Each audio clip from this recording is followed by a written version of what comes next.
여러분 축복합니다. 오랜만에 봬요. 사랑하고요. 별일 없으시죠? 별일 있구나. 어저께 바람이 진짜 어마어마하게 부는데 뭐 송전탑이 끊어지고 그런 거 보니까 태풍 하나에 인간이 세워놨다라는 모든 과학이 다 별 볼 일 없다라는 것을, 일본이 그렇게 과학을 많이 발전시키고 문명을 발전시켰지만 진짜 딱 바닷물 딱 20m 떴다 내려가니까, 그죠? 원자력 발전소고 뭐고 다 끝났습니다. 사람은 그런 존재예요. 그런데 그런 일 없을 때는 뭐 하나님도 이겨먹을 것 같이럼 하나님 없다고 하고. 여러분, 우리가 영적으로 하나님 보는 자 되기를 축복합니다. 자, 우리는요 지난주에 이 주기도문에 대해서 우리가 공부하고 있는데, 제가 하나님께 좀 회개한 게 있습니다. 뭐냐, 제가 이 주기도문을 너무 쉽게 여러분들에게 3일에 걸쳐서 3주에 걸쳐서 알려드리려고 했는데, 웬만한 유명한 목사님들도 보통 7번을 하시더라고요. 그만큼 심오하고 그만큼 우리가 이 주기도문에 대해서 정말 깊이 깨달아야 된다는 것을 제가 또 말씀을 준비하면서 다시 한번 또 깨닫게 됐어요. 여러분도 오늘 이 말씀 가운데 성령님의 초청으로 여러분 이 생명의 말씀 가운데 여러분이 정말 체험되는 그런 시간 되기를 축복합니다. 물론 또 이 전하는 자가 잘 전할 수 있도록 여러분 중보기도 부탁합니다.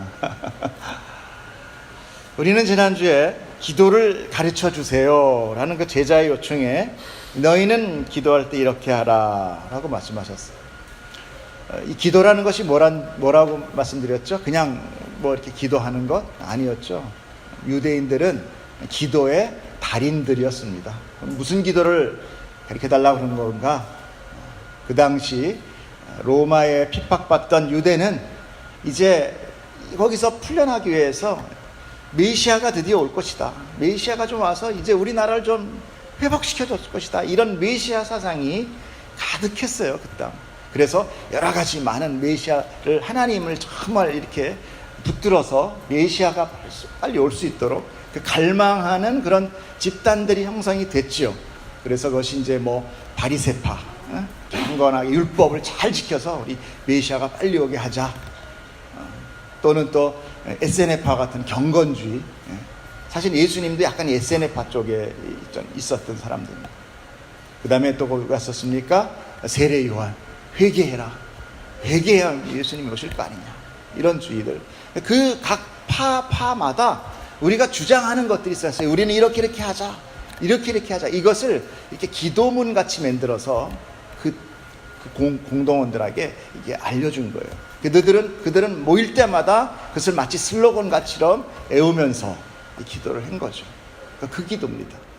근데 제자들도 뭐 세례 요한도 그런 게 있고, 그 제자들도 또 여기도 있고 저기도 있는데, 예수님을 쫓아다니는 우리 제자들에게는 뭔가 예수님 우리가 말씀하는 게 없고, 근데 특별히 또 이렇게 예수님이 기도하는 모습을 보니까 너무 이때 가슴에 뭐랄까요, 마음에 도전이 되는 거예요. 왜 그랬어요? 예수님은 사람들이 이렇게 기도하는 것 같이럼 막 이렇게 뭐 어떤 형식에 의해 묶이지도 않고 정말 하나님과 대화하듯이, 숨 쉬듯이 끊임없이 갈망하면서 이렇게 대화하는 모습을 보면서 제자들도 우리도 좀, 내가 예수님을 쫓아 사는데 예수님, 우리도 삶의 우리 이 공동체의 목적이 뭡니까? 목표가 뭡니까? 우리도 이렇게 하나님을 향한 이런 갈망을 좀 가르쳐 주세요 라고 이야기했던 거죠. 그때 예수님께서 그래? 그러면서 이제 가르쳐 주신 것이 주기도문이라는 거예요. 그럼 이 주기도문이 우리에게는 어떤 거로 다가와답니까?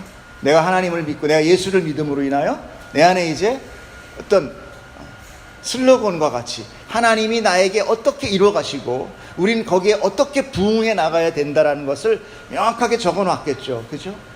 그것이 바로 주기도문이라는 거예요. 그냥 무조건 외워서 저 사람 틀렸네 뭐 이런 거 옆에서 기도하다가 듣고 저 사람 주기도문도 아직 못 외웠네 이런 거 하는 게 아니라 그 기도문 안에 어쩌면 복음의 이야기, 하나님의 뜻, 하나님의 계획이 온전히 들어가 있다는 것을 우리가 알고 이걸 봐야 된다는 거예요. 주기도문의 내용은 크게 7가지로 나눌 수 있었어요. 그래서 앞에 3가지는 하나님에 대한 뜻이 하늘에서 이루어지시고 이런 하나님에 대한 것이고, 뒤에 3가지는 사람에게 적용할 수 있는 기도다. 일용할 양식을 주시옵시고 우리의 죄를 사하여 주시옵시고 이런 것들. 그리고 이제 맨 마지막에 나라와 권세와 영광이 하나님께 있습니다. 하나님께 영광을 돌리는 찬송의 성령으로 맞춰지고 있어요. 그런데 이 마지막 성령, 하나님께 영광 돌립니다. 이 성령은 그 당시에 모든 기도에 다 들어 있었거든요. 그러니까 찬송을 해도 성령을 하게 돼 있고 다 모든 것들이 들어 있기 때문에 어떤 신학자들은 이거는 그냥 따라 붙는 거다. 그러니까 이거는 빼고 나머지 6단계로 돼 있다. 이렇게 이야기하는 사람도 있습니다. 자, 어찌됐든 우리는 그래서 지난주에도 좀 봐왔지만 앞에 3가지 배운 것들을 다시 한번 좀 복습하지만 아마 복습이 아니라 새롭게 바라보는 그런 여러분들도 시각이 되기를 저는 간절히 원합니다. 자, 첫째가 뭐였어요? 읽어주세요. 시작.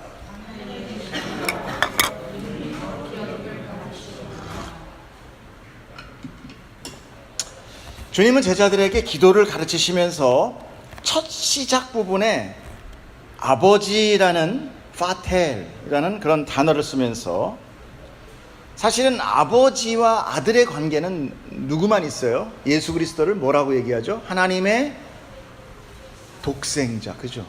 독생자라는 게 뭐예요? 여러 명 아들 10명 중에 얘는 독생자, 얘는 뭐 이런 게 아니잖아요. 하나밖에 없다는 거잖아요. 그러면 그 아버지의 그 자식은 예수밖에 있다 없다, 맞죠? 예수밖에 없다는 거잖아요. 그러면은 아버지라고 부를 수 있는 사람은 누구만 있다? 예수님밖에 없다는 거죠. 근데 우리 보고 지금 뭐라 그래요? 아버지라고 부르라고 지금 가르쳐주고 있다는 거예요. 그걸 봤을 때 지금 이 기도에 예수님은 제자들에게 가르쳐주면서 무엇을 얘기하고 있느냐? 그래, 너희는 하나님의 뜻은 하나님과 나와의 관계 가운데 너희들을 지금 연합하고 있다는 거예요. 무슨 말인지 이해가시죠? 하나님과 예수 그리스도의 그 친밀한 관계 가운데 초청하고 있다는 거예요. 너희도 아버지라고 불러. 그런데 독특한 것은 그 아버지 앞에 뭐라고 써 있어요? 하늘에 계신 그 다음 우리 아버지. 이 우리의 아버지, 우리라는 것은 참 우리 한국의 독특한 이 표현의 방식입니다. 이 우리 공동체를 너무 사랑해요. 그래서 다 우리야. 이거 우리 거. 근데 이게 진짜 우리 거라는 거야? 아니면 내 거라는 거야? 마누라도 우리 마누라. 그럼 뭐 다 우리. 오늘은 저 집 마누라, 오늘 뒷집 이런 거예요? 아니잖아요. 우리 남편. 꿔줄 거예요, 남편? 근데 우리라는 개념. 그런 개념은 아니에요. 우리가 생각하는 내 거를 우리, 이게 아니라 진짜 우리라는 거예요. 복수, 우리. 그렇다면은 지금 제자들을 이 하나님과 아들 예수 그리스도의 관계로 초청을 하는 그 많은 제자들, 이 많은 이 기도를 하는 자들, 그 우리, 그 복수를 지금 뭘로 놓고 있느냐? 한 아버지의 자녀로 놓고 있다는 거예요. 한 아버지의 자녀로. 그렇죠? 우리 아버지 했으니까 옆집 아저씨 아니고 우리 아버지 했으니까 내가 아버지라고 기도하는 모든 자들을 한 아버지 아래에다 놓고 있다. 그 얘기는 무슨 얘기냐면 이제 신앙 공동체가 탄생하는 거예요. 새로운 공동체가 탄생하는 거예요. 새로운 가족 관계가 시작이 되는 거예요. 이제 우리가 하나님, 하늘에 계신 우리 아버지, 하나님 아버지라고 부르는 순간 나는 하나님과의 관계가 됐지만 옆에 사람이 또 아버지 그러면은 이 사람하고 나하고 뭐가 된다는 거예요? 그렇죠. 형제가 된다는 거예요.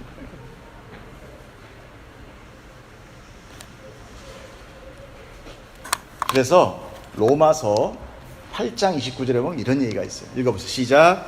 하나님이 미리 알린 자들을 또한 그 아들의 형상을 본받게 하기 위하여 미리 정하셨으니 이는 그로 많은 형제 중에서 아멘. 많은 형제 중에서 맏아들. 이 순간 하나님께서는 이제 예수 그리스도의 독생자를 통하여 많은 자녀를 거느리는 그 독생자 안에 연합된 자들을 하나님께서 다 뭘로?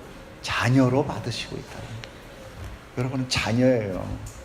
비록 우리가 아도나이, 주님 이렇게 부르면서 우리를 낮추고 또 우리 당연히 낮춰야 되죠. 그 하나님 앞에서 내가 나 아들 맞아요 이러는 게 아니라 우리는 완전 선이신 하나님 앞에 이 완전 악이 자녀가 될 수 없거든요. 생태 자체가 달라요. 그런데 예수님께서 우리를 품고 예수 그리스도로 인하여 우리가 아들이라는 위치를 갖게 되는 거거든요. 이 은혜가 참 얼마나 큽니까? 감동 받으신 거 맞죠? 네. 제 감동이 아니라 성령의 감동이 되기를 축복합니다. 그러므로 이제 이 기도를 통해서 우리는 이제 신앙이라는 하나님이라는 그런 새로운 가족 관계가 뉴 패밀리가 탄생되는. 그래서 예수님께서 십자가에 달리시면서 십자가는 뭐예요? 하나님의 모든 하나님의 뜻이 완성되는 것이고 예수님의 사역이 완성되는 거잖아요. 그렇죠? 그 완성되는 순간에 예수님께서 숨을 딱 거두시기 전에 말씀하시는 게 있어요. 예수님 밑에 온 어머니와 그리고 제자를 향하여, 그게 요한이라고 그럽니다. 나머지는 다 도망갔고 뭐라고 얘기했냐? 여러분 읽어보세요. 시작. 예수께서 어머니와 사랑하는 제자가 보시고 자기 어머니께 말씀하시되 여자여 보소서 아들이니이다 하시고 또 그 제자에게 이르시되 보라 내 어머니라 하신대 그때부터 그 제자가 자기 집에 오시니라. 이 이야기가 뭐겠어요? 나 이제 죽으니까 야, 이 아들한테 맡기세요. 돌봐줄 겁니다. 이 얘기가 아니에요, 여러분. 그러니까 우리는 육의 눈으로 성경을 보면 그냥 육이에요. 그냥 문장으로 보면 이건 도덕책이야. 잘 살아야 돼. 착한 짓 해야 돼. 도덕적으로 살아야 돼. 그런데 아니 성경 66권 나는데 이 안에, 이 귀한 성경 안에 세상에 널린 도덕책을 이 안에 또다시 반복하고 있다고 생각하십니까? 그런 거 많잖아요. 학교 교과서, 바른생활 교과서 그런 거 보면 다 나와 있는 얘기들 성경에 굳이 또 넣겠냐는 얘기예요. 그보다 더 뭔가 영적인 이야기가 들어있다라는 것을 우리는 간과하시면 안 돼요. 성경을 도덕책으로 읽으면 안 됩니다. 저도 예전에 그랬어요. 교회 가면 목사님이 착하게 살라고 하니까 그래도 뭐 다른 데 가는 것보다 좋지. 아니에요. 우리는 착하게 못 살아요.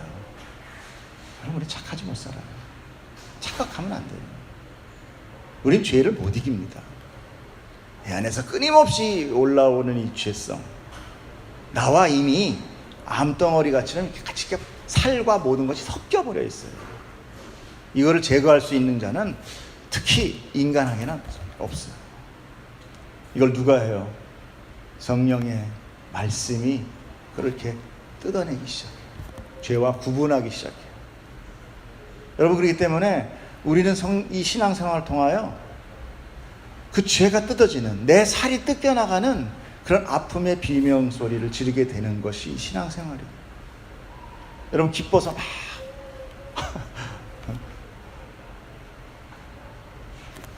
그것만은 아니다라는 거예요. 그런데 사실 이 유대인들은요, 특히 이제 제자들이 유대인들이잖아요.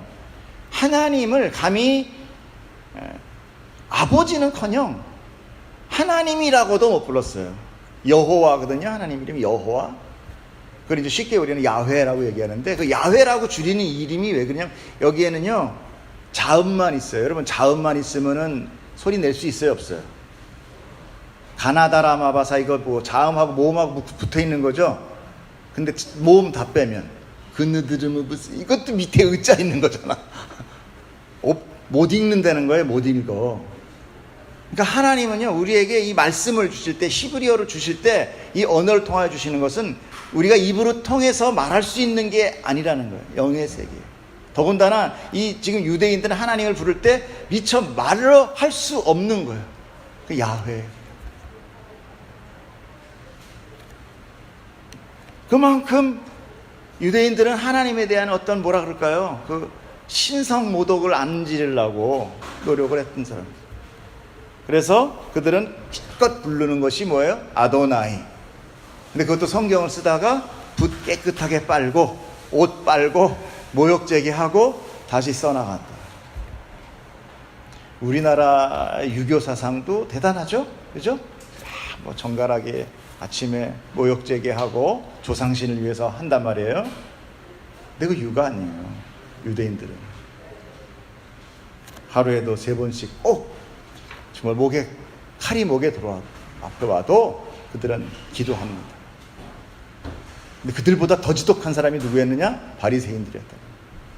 그들은 전쟁이 났을 때 안식일 날 뛰면 안 되거든요. 그럼 일하는 거거든요.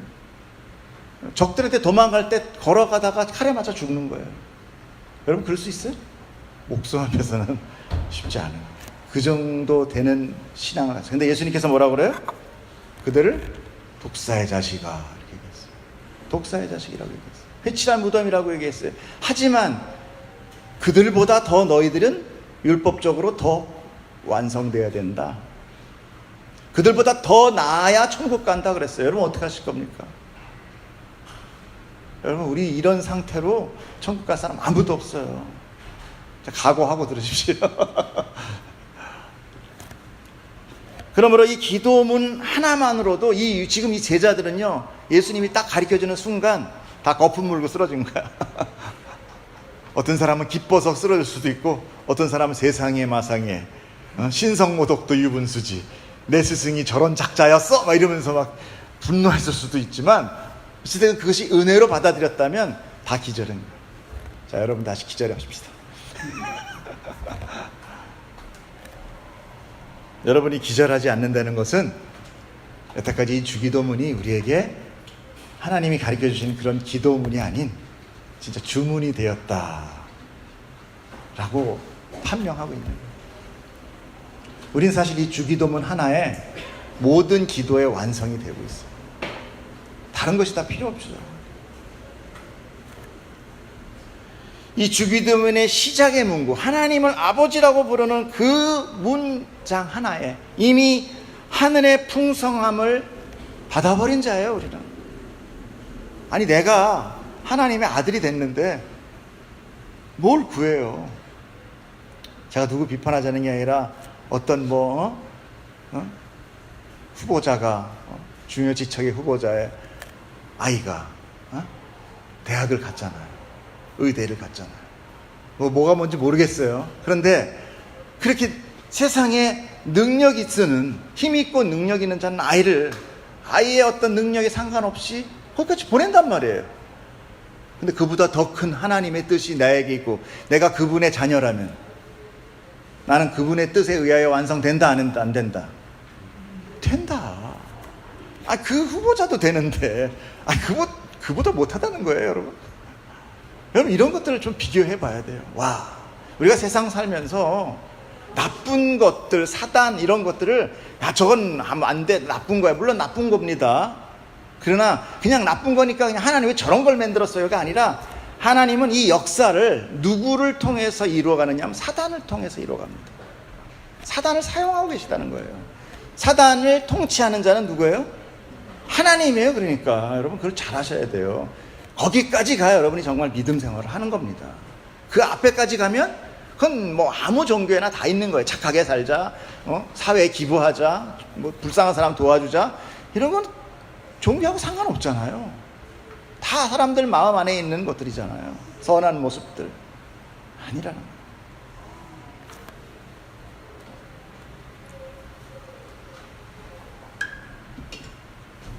그렇기 때문에 우리는 이 주기도문 앞에 하늘에 계신 우리 아버지, 그 순간 우리의 소원은 다 끝났어요. 현재 부족, 채우고 싶은 그런 목마름, 갈급함, 이 단어 하나로 우리는 다 그 홍수에, 예전에 제가 시를 우리 아내한테 쓴 게 있습니다. 사랑이 만약에 가을에 피어나는 단풍의 색깔이라면 우리는 이미 빨간색으로 물들었으리. 여름철에 흐르는 비에 의한 홍수라면 우리는 벌써 그 사랑한다는 말에 우리는 이미 익사해 버렸으리. 박수 쳐주세요. 제가 우리 아내를 꼬실 때 그렇게 했습니다. 사랑하는 시를 그렇게 했어요.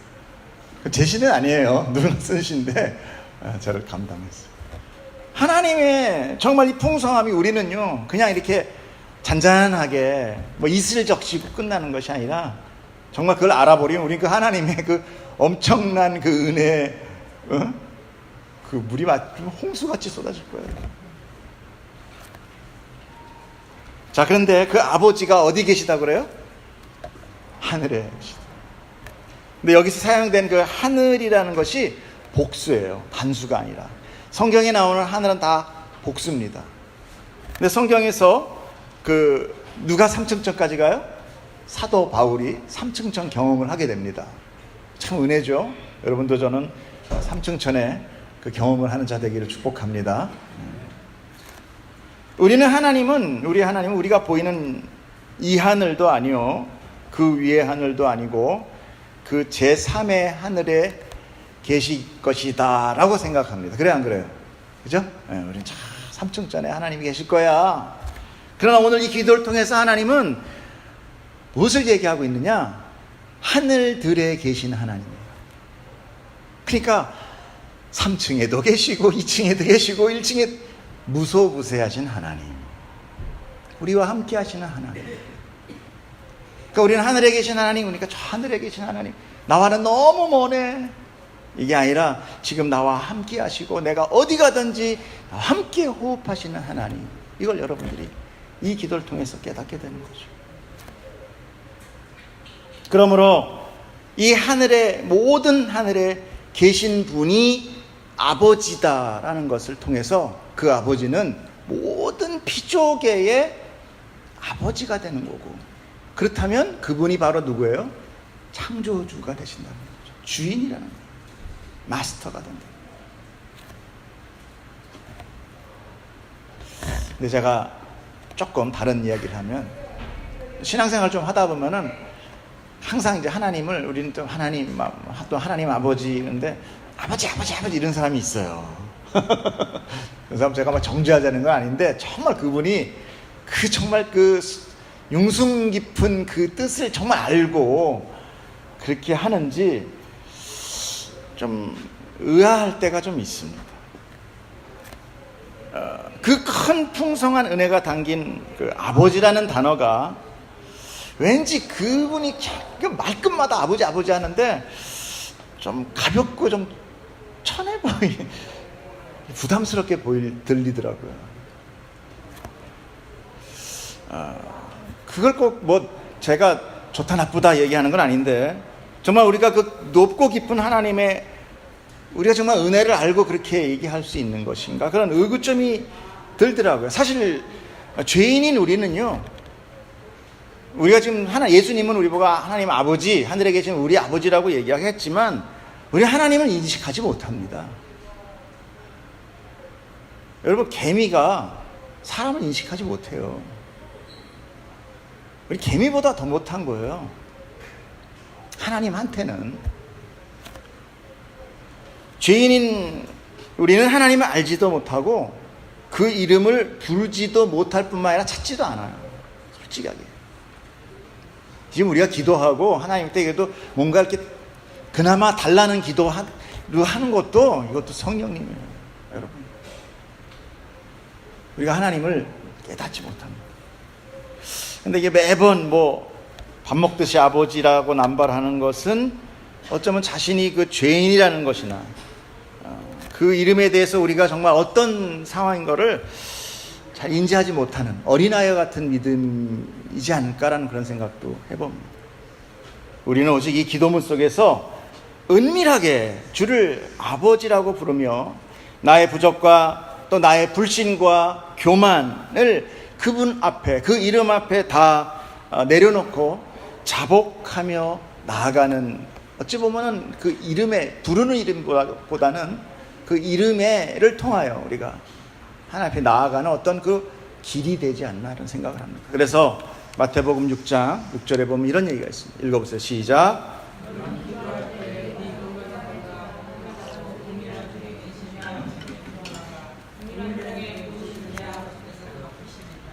예, 이게 지금 두 가지 뜻이 있어요. 은밀하게 하나님, 내 안에 정말 죄인인 내가 하나님 앞에 은밀하게 나간다는 건 뭐 음흉하게 은밀하게 한다는 것이 아니라 정말 내가 하나님 앞에 정말 내 마음을 다 들여서 막 시끄러운데 그게 되지 않지 않습니까? 정말 은밀한 가운데 나아간다는 것이고, 여기 나오는 골방에 들어가 문을 닫고, 이게 샬롬이에요, 여러분. 이게 안식이에요, 안식. 여러분, 우리 결국은요, 하나님의 나라에 가서 문이 닫힌다라는 의미를 성경에서 여러 군데서 보게 됩니다. 이게 안식이에요. 하나님의 안식에 참여하는 자가 되는 거예요. 기도를 통해서 어디를 들어가요? 하나님의 안식으로 들어가는 것이에요. 그러니까 기도는 나의 작은 소원 몇 가지 들어서 그것을 다 됐다, 하나님 응답받았어가 아니라, 기도의 본래적인 목적은 뭐냐, 내가 그 하나님과 예수 그리스도의 그 아버지의 관계, 그 부자의 관계 안으로 들어가면서 그분이 우리에게 주시고자 하는 그 안식으로 내가 참여되는 거예요. 이것이 기도예요.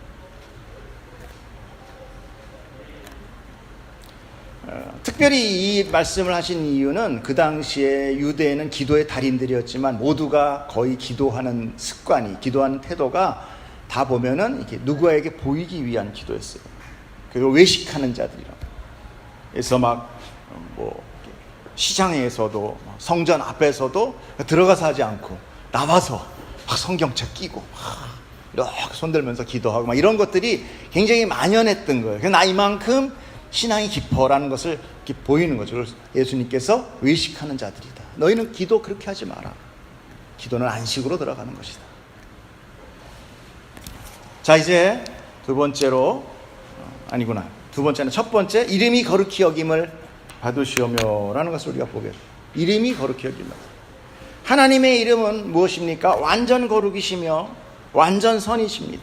그런데 왜 그 이름을 다시 거룩히 여기게 받으라고 하고 있는가? 하나님은 우리 인류에게 모든 인류를 다 구원해 주시는 것이 아니라 택한 백성에게 주시는 것입니다. 그 택한 백성인 이스라엘이나 오늘날 우리들 이 교회들이 이 사실 타락하고 불신으로 인해서 세상 속에서 다른 사람이, 불신자가 아니라 여러분, 바로 우리의 예수를 믿는다고, 하나님을 믿는다고 하는 우리들의 삶을 통해서 세상으로부터 하나님의 이름이 더럽혀지고 있다는 것을 여러분 아십니까? 여러분, 안 믿는 사람은요, 아무리 나쁜 짓을 해도 하나님의 이름을 막 망령되게 안 합니다. 근데 내가 교회 다닌다고 막 설치고 기도한다고 손에 쥐고 뭐 아버지 이런 사람들이 한 번에 그게 뭐 죄가 싹 없어지냔 말이에요. 우리의 죄성으로 인하여 세상에서 움직일 때마다 뭐가 돼요? 하나님의 이름이 계속 더럽힘을 받게 되는 거예요. 사실 우리는요, 하나님 영광 돌립니다, 하나님 뭐 거룩하게, 이런 얘기를 사실 할 자격이 없어요. 우리는 그저 움직이면 그냥 하나님 이름이 더러워져요. 차라리 숨 쉬면 그냥 더러워져. 그 정도로 우리의 죄는 하나님 앞에 단 한 치도 가까이 가지 못한 상태라는 거예요. 우리가 그 말씀을 우리가 지난주에 에스겔서에서 내가 스스로 그 더럽혀진 이름을 내가 지금 다 거룩하게 하겠다라는 것을 우리가 에스겔서를 통해서 배웠죠. 그래서 이 거룩히 여김을 받으시며라는 이 문구의 시제를 우리가 좀 이렇게 살펴보면 또 정확하게 더 알 수가 있어요. 이 거룩히 여김을 받으시며라는 단어는 하기야조라는 히브리어거든요. 그 문법적인 구조예요. 여러분 잘 들으세요. 이 문법이 어떤 문법이 있느냐? 첫째, 동사. 두 번째, 명령형이며 과거며 수동태며 3인칭 단수입니다. 머리 쥐난다 이제. 이게 뭐 국어 시간도 아니고 문법 시간도 아니고. 저 문법을 보면서 저는요 감동을 받았어요. 왜일까? 자, 동사는 다 아시죠? 뭔가 행위하는 것도 동사죠. 자, 그런데 명령형 수동태라는 것이에요. 이 생소합니다. 누군가의 명령을 받는다는 것이죠. 그런데 이 기도의 당사자는 누구예요? 제자들이 지금 기도하라고 하는 거잖아요. 당사자는 제자예요. 그러면 제자들의 명령으로 인하여 받으시는 것이 되는데, 그 뒤에 인칭이 특별히 3인칭이란 말이에요. 그러면 당사자 1인칭이 아닌 제3자라는 거예요. 근데 그 수가 단수입니다. 즉 거룩히 여김을 받으시라는 기도는, 기도를 하는 그 사람들이 하나님 거룩히 여김을 받으세요, 그러니까 거룩해지세요가 아니라 그 거룩히 여김을 받으시라는 명령을 하는 주체가 하나님이며, 그 명령을 하게끔 하는, 다시 수동체죠, 하게끔 하는 기도면서 그분이 스스로 자기를 거룩하게 하시겠다라는 뜻이 이 안에 들어가 있다는 거예요. 이해가세요? 명령하면 내가 명령을 하잖아요. 근데 명령형 수동태는 누구예요? 누군가의 명령을 내가 받아서 얘기하게 한다는 거예요. 그런데 그것이 제3인칭이래요. 하나님이라는 것이죠. 근데 거기다가 시제가 뭐라고 그랬어요? 과거형이다. 그러면 이제 거룩해지고 있다, 거룩해질 것이다, 아니면 거룩해졌다. 이 시제는 잘하시네. 거룩해졌다라는 거예요. 이미 거룩해졌다라는. 이 모든 주기도문에 나오는 동사는요, 다 과거입니다. 이미 다 완료된 거를 우리는 계속 기도를 통하여 반복하게 됩니다.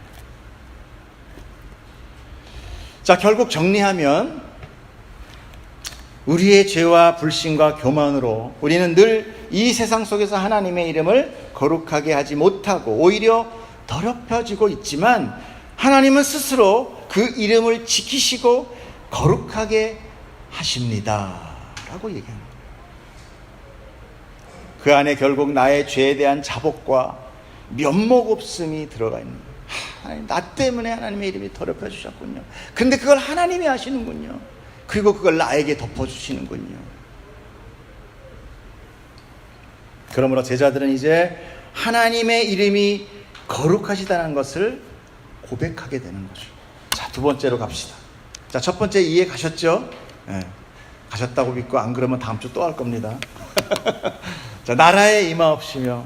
자, 지난주에도 제가 잠깐 설명드렸지만, 이 나라라는 단어를 예수님이 아닌 사람이 쓴 것은 야고보와 요한이, 그러니까 사람이 하나님의 나라라는 것을 이름이라고 고백하게 된 것은요, 야고보의 어머니, 야고보와 요한의 어머니가 처음으로 하나님의 나라, 당신의 나라라는 것을 이야기합니다. 그전에는 그냥 뭐 그런 나라를 얘기한 사람이 없었어요. 그러니까 하나님도 모르고 하나님의 나라도 모르는 거죠. 그런데 그 어머니는 특별히 그 나라를 알아서 쓴 게 아니라 뭐라 그럴까요? 내 아들을 당신이 왕으로, 이 땅의 나라로 생각을 한 거예요. 그러니까 예수님이 이제 로마를 다 쳐부시고 이스라엘의 왕이 되면 내 아들 좌청령, 이쪽 아들 우청령 시켜주세요, 이런 투로 얘기한 거니까 실질적으로 정확한 나라라는 것은 아니에요. 그 두 번째로 지금 나라를 얘기한 사람이 나오는데, 그 두 번째로 나온 사람이 바로 누구냐 하면, 십자가에 예수님이 달릴 때 그 옆에 있던 두 강도 중에 오른편에 매달린 강도가 최초로 하나님의 나라라는 얘기를 합니다. 읽었어요. 시작. 이르시되 예수여 당신의 나라에 임하실 때에 나를 기억하소서. 그는 조금 전까지만 해도 함께 매달린 강도와 함께 예수를 비난하던 자였어요. 그런데 어떻게 그렇게 금방 마음이 바뀌어서 예수님을 옹호할 뿐만 아니라 어떻게 믿고 또 그분의 나라까지 논하게 되었을까? 앞서서 야고보의 어머니가 말한 그 나라는 자기의 자식을 출세시키기 위한 이 세상의 나라라고, 그러나 조금 전까지 비난하던 이 강도가 말한 나라는 자기가 의지했지만, 자기는 어땠습니까? 이 강도라는 것은요, 사람 죽이고 하는 강도가 아니에요. 그런 강도는 바로 그냥 돌 맞아 죽어요. 유대법에 의하여. 십자가형에 달렸다는 것은 뭐냐면 정치범입니다. 그 당시에 로마를 향하여 싸우던 정치범들이에요. 그러니까 이 사람들은 어땠어요? 이 사람 나름대로의 유대적인 그런 독립 운동인가요? 그런 마음을 가지고 한 거예요. 이 세상의 나라에 대한 분명한 목적을 가지고 자기의 모든 목숨까지 걸면서 일했던, 운동했던 사람들. 그런데 어떻게 됐습니까? 모든 것이 다 무너져 내렸죠. 결국 그 나라, 이 세상의 나라, 자기가 의지했던 나라가 실패하고 좌절되었을 때, 그리고 그 십자가에 달려서 죽기 직전에 그 멸망의 순간에 그는 하나님의 나라를 붙드는 거예요. 여러분, 우리는요 마지막 순간에 다 이 고백을 하게 될 거예요. 여러분, 마지막 순간에 다 이 고백. 우리는 다 우리의 나라를 위해서 살아갑니다. 그런데 마지막 날, 마지막 순간에 뭘 깨달아요? 난 망했네. 내가 아는 거 아니었구나. 내가 원하던 거 이거 아니었구나. 난 망했구나. 그러면서 고백하는 게 하나님 나라 나 좀 들여보내 주세요. 여러분, 이 고백하게 됩니다. 그러므로 하나님의 나라를 소망한다는 것은 결코 사람의 의지나 노력이 아니라 하나님의 은혜로 받는,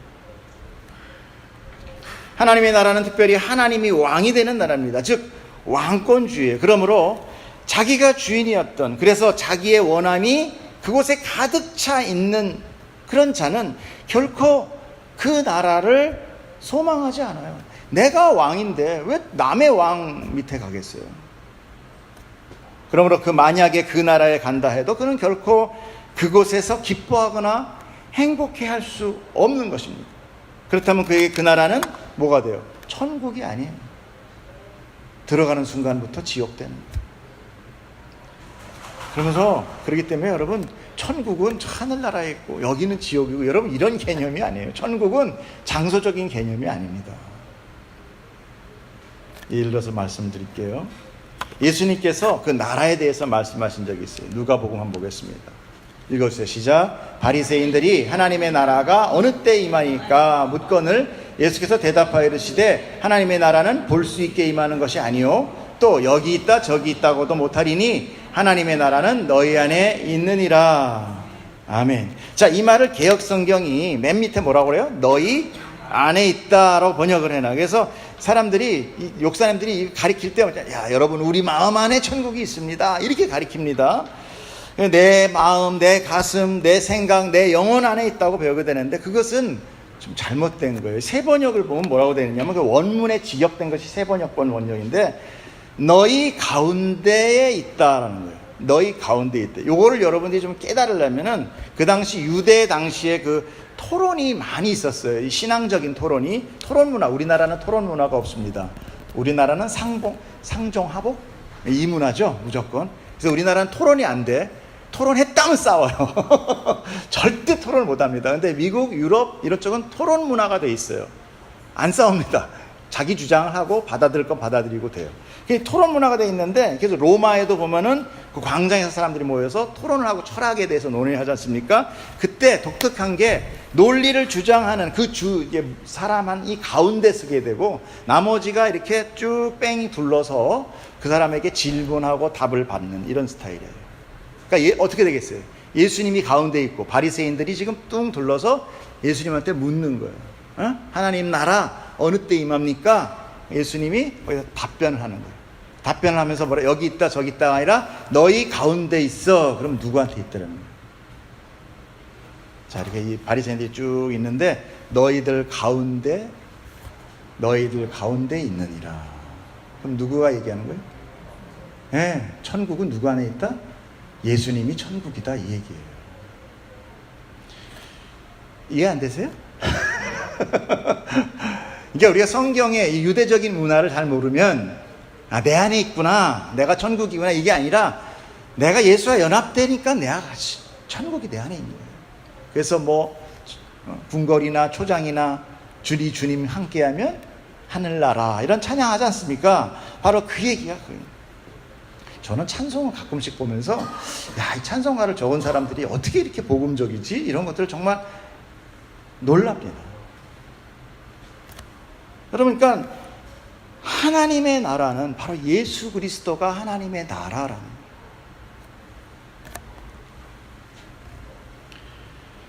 그래서 예수님을 모든 이름 중에 뛰어난 이름이요, 왕 중에 왕이요, 하나님 나라의 통치자로 예수님이 존재하는 거예요. 그러므로 성도는 그 스스로 하나님 나라에 가는 것이 아니라 예수 그리스도와 연합될 때 그 나라는 바로 내 안에 임하게 되는 것이죠. 그래서 나라가 임하옵소서라는 단어 역시 과거형이며 명령격이며, 이번에는 능동태 3인칭 단수예요. 아까는 뭐랬어요? 수동태였잖아요. 그렇다면 우리가 원하든 원하지 않든 하나님께서는 어떻게 돼요? 전격적으로 그 나라를 완성하셨다는 것입니다. 그래서 우리의 구원을 영어로 신학자들이 already not yet 이라고 불러요. already not yet. 뭐라고요? 발음 좋으세요. 한 번 더 시작. 예, 여러분 이거를 굉장히 중요합니다. 이게 왜 하나님 나를 믿고 내가 하나님 믿었는데 왜 나한테 이런 일이 벌어져요? 왜 나는 안 돼요? 왜 난 가난해요? 여러분 이걸 몰라서 그러는 거예요. already not yet, 이미, 그러나 아직이라는 것이 바로 우리 신앙이라는 거예요. 이 땅에서의 신앙. 우리는 예수를 믿음으로 이미 구원을 받고 이미 하나님 나라가 우리에게 임했지만 아직 완성되지 않았다는 것입니다. 그 완성은 마지막 날 심판으로 인하여 모든 것이 완성되는 거예요. 그러므로 우리가 나라에 임하옵소서라는 이 기도는 이제 내가 주인된 삶, 내가 주인인 삶이 파괴되는 거예요. 여러분, 이건 파괴되는 겁니다. 그리고 흔적 없이 사라지고 내가 아닌 하나님이 주인인 거예요. 그 나라가 내게 임하면 내가 여태까지 살던 내 왕은 어떻게 폐위되는 거잖아요. 그리고 그 왕이 나의 왕이 되는 거니까. 그래서 예수님이 왕이 되어서 나를 다스리게 될 것을 믿음으로 선포하는 거예요. 그러니까 이게 정신 나간 선포입니다. 세상에 그런 게 있어요. 다 내가 주인 되어 살고 싶어 하지. 자, 빨리 나가겠습니다. 진도를 시작.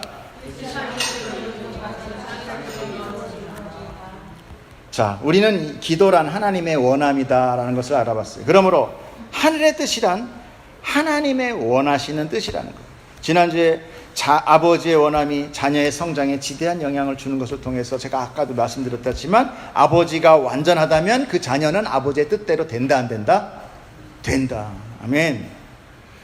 자녀는 싫든 좋든 간에 아버지 뜻에 의하여 성장되고 완성되는 것입니다. 그 아버지가 무슨 생각을 갖고 있느냐에 따라서 그 아이의 미래가 결정되는 거예요. 그러나 이 세상의 아버지는 능력이 없죠. 그래서 아이에 대해서 알지도 못하고 그 아이의 뜻도 모르기 때문에 전달도 안 되고 아이들이 비뚤어지는 거예요. 그러나 완전하신 하나님은 그런 문제가 다 일어날 수 없는 것이죠. 우리는 하나님의 아버지의 뜻으로 결국 인도될 것이며 완성되는 것입니다. 그러므로 우리는 아버지의 뜻이 내게 임하게 해달라고 간구하게 되는 거예요. 하나님의 뜻, 나는 그렇게 크게 될 거예요. 하나님의 뜻이 나에게 완성됐어. 그런데 여기까지만 말하면 그거 괜찮은 것 같다. 왜? 하나님은 선하시니까 그렇게 또 이야기할 수 있지만, 사실 조금만 더 한 단계 들어가면 그것만은 아닙니다. 여러분, 불편할 수 있어요. 내 뜻이 사그러진다는 거예요. 내 뜻이 무시된다는 거예요. 오직 아버지의 뜻만이 나를 이끌어 가게 된다는 거예요. 여러분, 이거에 대해서 좋아해요? 우리 딸들도 그러지만 요새는 이제 제가 뭐라 그러면 냅둬, 나도 다 컸어, 이렇게 한단 말입니다. 다 아버지 뜻대로 다 사는 거 원하지 않아요. 누구나 마찬가지지만. 그럼 정말 이것을 기쁨으로 받는 자가 있을 것이냐? 그렇지, 사실 않다는 거예요. 사실 우리는 모두 내 소원, 내 뜻을 하나님께 고백하며 관철해 얻어내려고 우린 여기 모인 거예요, 사실은. 하나님의 뜻? 아니, 내 뜻. 주님, 내 뜻 들어주세요. 그리고 여기 모인 거예요. 그런데 내 원함이 이 예배 중에, 믿음 중에, 신앙 중에 다 기각되고 다른 존재의 뜻, 하나님의 뜻, 그 뜻이 내 뜻이 된다는 것을 사실 정신 차리고 보면 유쾌한 것은 아니는 거예요. 그러므로 이 기도를 어떤 목사님이 이 제목을 이렇게 써놨더라고요. 위험한 기도. 위험한 기도. 내 뜻이 사라지는. 누구에게 위험해요? 나에게 위험하다는 것인데, 정말 위험한 것은 누구 뜻이에요? 정말 위험한 건 내 뜻이에요. 내 뜻대로 살다가 이 모양 이 꼴 된 거 아닙니까? 여러분, 정신 차리십시오. 내 뜻은 완전하지 못해요. 어린아이의 의지는 늘 문제를 일으키고 사고를 유발합니다. 왜냐하면 자기의 능력과 자기의 지혜가 부족함을 인지하지 못하고 늘 바라보는 꿈은 크거든요. 늘 저거 갖고 싶거든요. 늘 저거 하고 싶어요. 근데 나는 형편없는데 그걸 몰라. 나를 모르기 때문에. 그래서 우리의 삶은 사실 기쁨과 환희가 아니라 그냥 하나님 없이도 좌절하고 두려워할 수밖에 없는 거예요. 그래서 사람들이 뭐예요? 늘 내일을 염려하고 걱정하는 겁니다. 이 세상에 종교가 왜 생겼습니까? 내일 염려하고 걱정하기 때문에 거기 가서 물어보려고 그러는 거예요. 내 뜻을 이루어야 하는데 내 능력이 부족함이 드러나기 때문에 두려운 것, 그리고 염려되는 것입니다. 그리고 역시 실패한 자기의 뜻을 바라봐야 하는 그 아픔과 좌절이 우리 안에 있다는 것입니다. 그때 우리가 내뱉는 한마디가 있어요. 믿는 자에게 특별히 뭐라고 합니까? 하나님은 살아계시지 않으셔. 신은 죽었어. 하나님은 안 계셔. 이걸 뭐예요? 자기 합리화를 믿는. 하나님 살아계시다면 나한테 이렇게 할 수 없다라는 거죠. 아니요, 사실은 그 정반대입니다. 하나님 살아계시기 때문에 내 뜻이 좌절되고 내가 실패하게 되는 것이에요. 성도는 이것을 믿는 자입니다. 그리고 하나님은 그들을 신자, 성도, 살아있는 자라고 얘기합니다.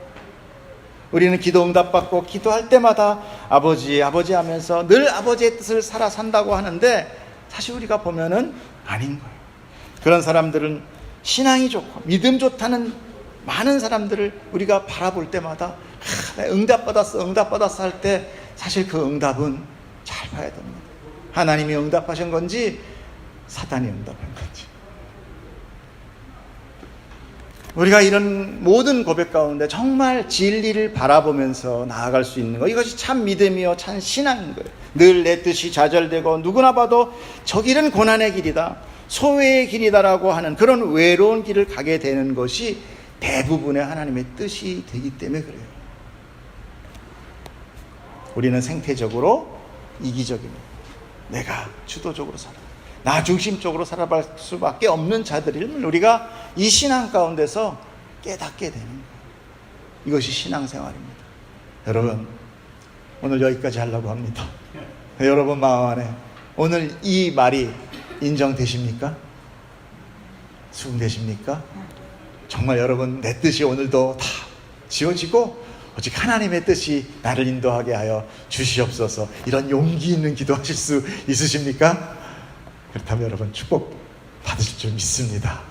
하나님은 완전하십니다. 하나님 우리를 사랑하시고 그분의 뜻은 우리를 결코 좌절하거나 아니면 실패하지 않고 완성으로 이끄실 줄 믿습니다. 기도하겠습니다.